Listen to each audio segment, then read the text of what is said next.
Thank you very much for inviting me to speak. Promotion and tenure is sometimes a problematic discussion for the digital humanities, but I hope that through this talk that we're able to see our way forward somewhat.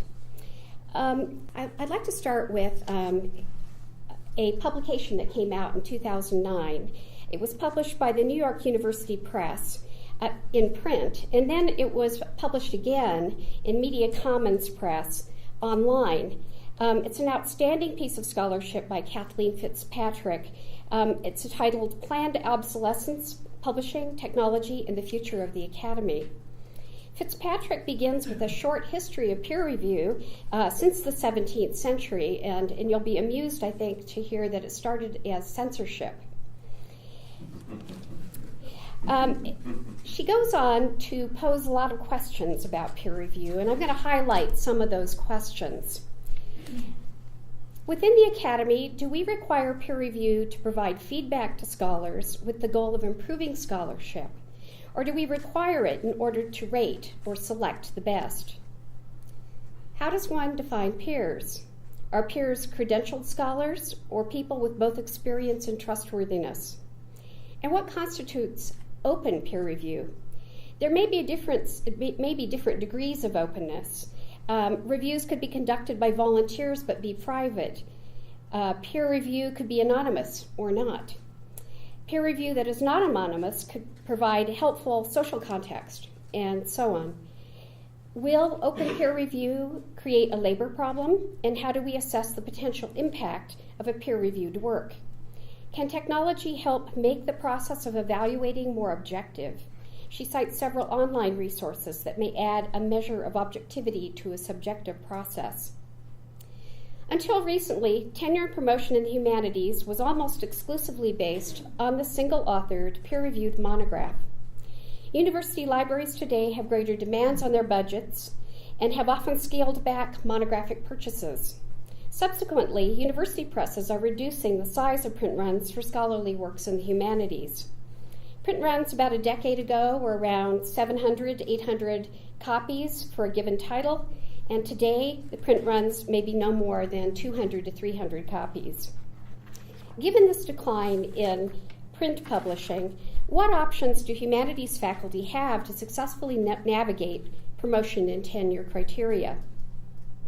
Digital scholarship offers some potential solutions. Digital scholars may find that their work has a very broad audience.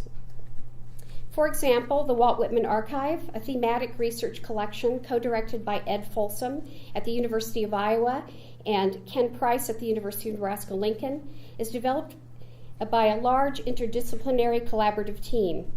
Online analytics show that the site garners about 300,000 unique visitors a year. And unique visitors is a little bit different than hits. There are far more hits than there are unique visitors. Unique visitors tend to be people who actually come to a site, spend some time there. They're actually using the site. Okay, these visitors also come from many countries around the world. Based on surveys and emails received, the Whitman Archive is used by scholars from the late primary grades through graduate school, scholars, and also the public. I mentioned earlier that there are alternative peer review mechanisms to assess digital research. The Whitman Archive has been peer reviewed through a scholar-to-scholar review mechanism called NINES, which I will describe a little later. Different aspects of the Whitman Archive have also been funded by several federal funding agencies, and especially by the National Endowment for the Humanities. The grant proposals have been rigorously peer-reviewed by panels of scholars. Thus, if you compare the single-authored monograph of a critical work on Whitman with maybe 2 or 3 reviewers prior to print publication, to the Walt Whitman Archive with around 10 scholars formally reviewing it, between NINES and scholars on federal panels, and many more scholars in the public reviewing it informally online, and if you consider its global impact and scholarly significance, the Walt Whitman Archive may outweigh the book. A major difference in comparing these works is that the Whitman Archive is developed in a team environment. Since digital humanities scholarship always involves teams, it's important to define the roles and contributions of the participants. This is a common practice in the sciences and the social sciences, and so while it has been mostly foreign in the humanities, it no longer is. Professional associations may play a significant role in developing criteria or guidelines regarding tenure and promotion, and none perhaps more cogently than the Modern Language Association. And I'm going to be going through a series of different guidelines, but I won't go through all of them because there are an awful lot of them. Okay, so the Modern Language Association has this document, Guidelines for Evaluation of Work in Digital Humanities and Digital Media, including guidelines for appointment, reappointment, promotion and tenure committees, and guidelines for candidates and faculty members. It calls for department chairs, for example, to clarify expectations of digital humanities faculty in job descriptions and in letters of hire, and to communicate the responsibilities to candidates. It also recommends finding qualified reviewers capable of assessing content and medium and ensuring that the scholarly work is reviewed in the medium for which it was produced.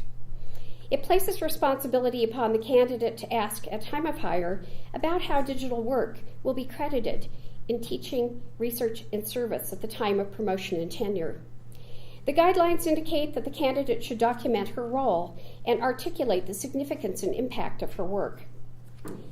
Another document that they put out just this year talks about guidelines for authors of digital resources. It addresses the importance of identifying roles in collaborative projects. It advocates posting how others may reuse the digital work, perhaps by assigning a Creative Commons license, and indicating how to seek permissions for reuse and how somebody else should cite the work. English and modern languages are not the only disciplines with relevant guidelines. In 2010, the Organization of American Historians and the American Historical Association adopted these guidelines. The guidelines recommend that committees seek interdisciplinary advice in evaluating the portfolio, and that chairs give faculty members course reductions when they serve as project or program directors.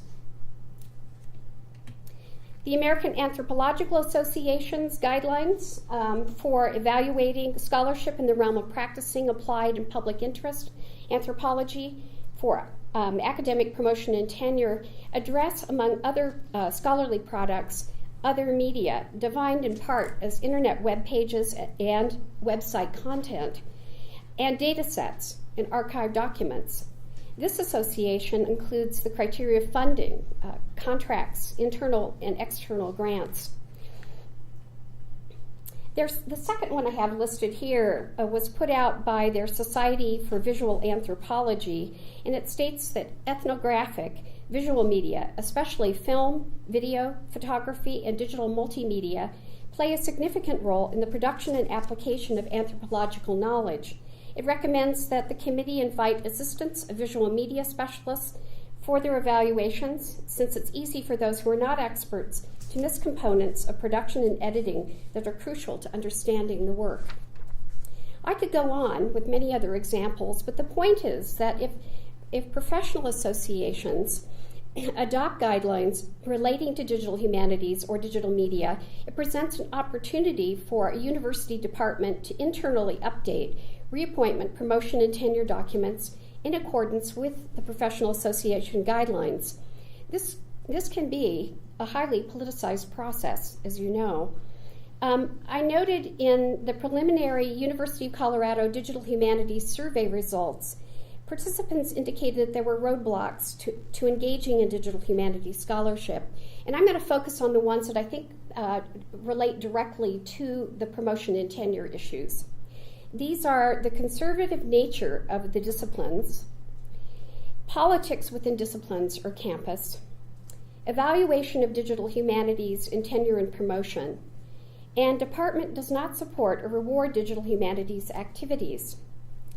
You can be assured that your university is not alone. However, with declining publication avenues, departments with an eye to future scholarship and enrollments should address these roadblocks. To stave off potential political issues before they became issues for us, the Center for Digital Research in the Humanities at the University of Nebraska-Lincoln charged a task force to develop a document, Promotion and Tenure Criteria for Assessing Digital Research in the Humanities, and so it's addressed less at the candidate than at the committees. It was first endorsed by the UNL Libraries faculty and then approved by the College of Arts and Sciences Executive Committee. CDRH has also developed a document, recommendations for digital humanities projects that might be useful to you as you're working on issues here at CU. Both are on the CDRH website at this web address, cdrh.unl.edu, and both have been cited by other universities and associations as models. So for a moment, let me digress and talk about incentives for scholars and institutions to support digital humanities. A couple of these are ones that I think Trevor sort of referred to, but I'll go into it a little bit more deeply. Increasingly, funding agencies worry that the results of the research that they fund are not apparent to the public or to Congress. So here's a quote from a certain grant category. It says, as a tax-supported federal agency, NEH endeavors to make the products of its grants available to the broadest possible audience. For projects that lead to the development of websites, NEH gives preference to those that provide free access. So we're getting into the issue of open access here. Another motivation is that scholars may not be familiar with other scholars' grant-funded research findings.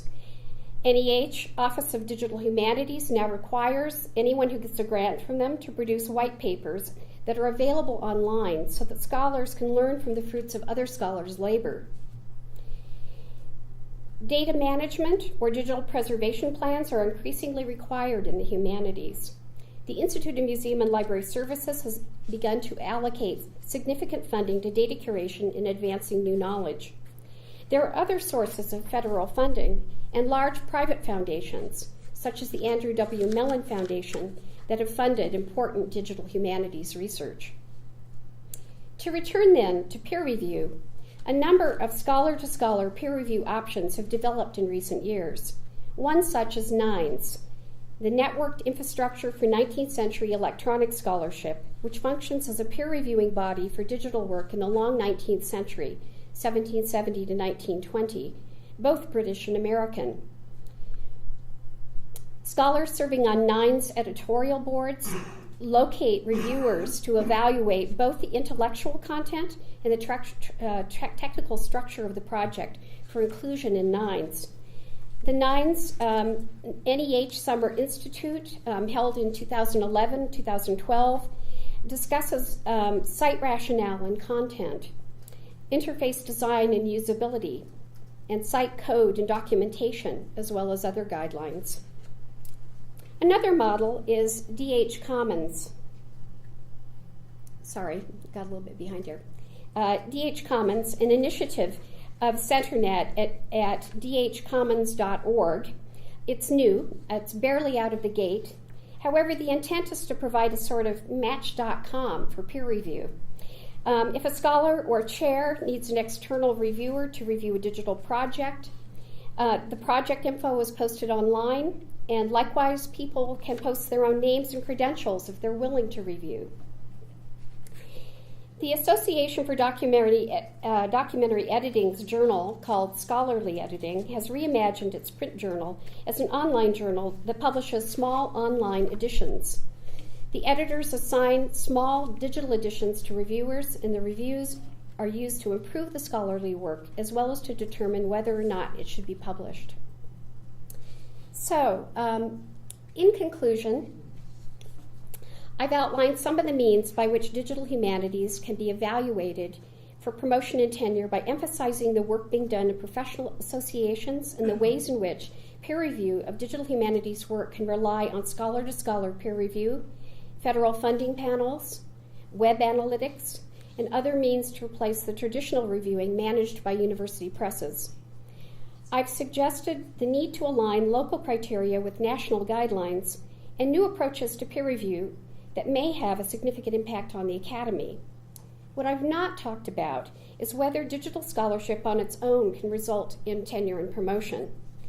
This seems to me to be speculative and points to the importance of outlining clear expectations in letters of offer, position descriptions, and in developing criteria for promotion and tenure within departments that is conducive to digital humanities scholarship.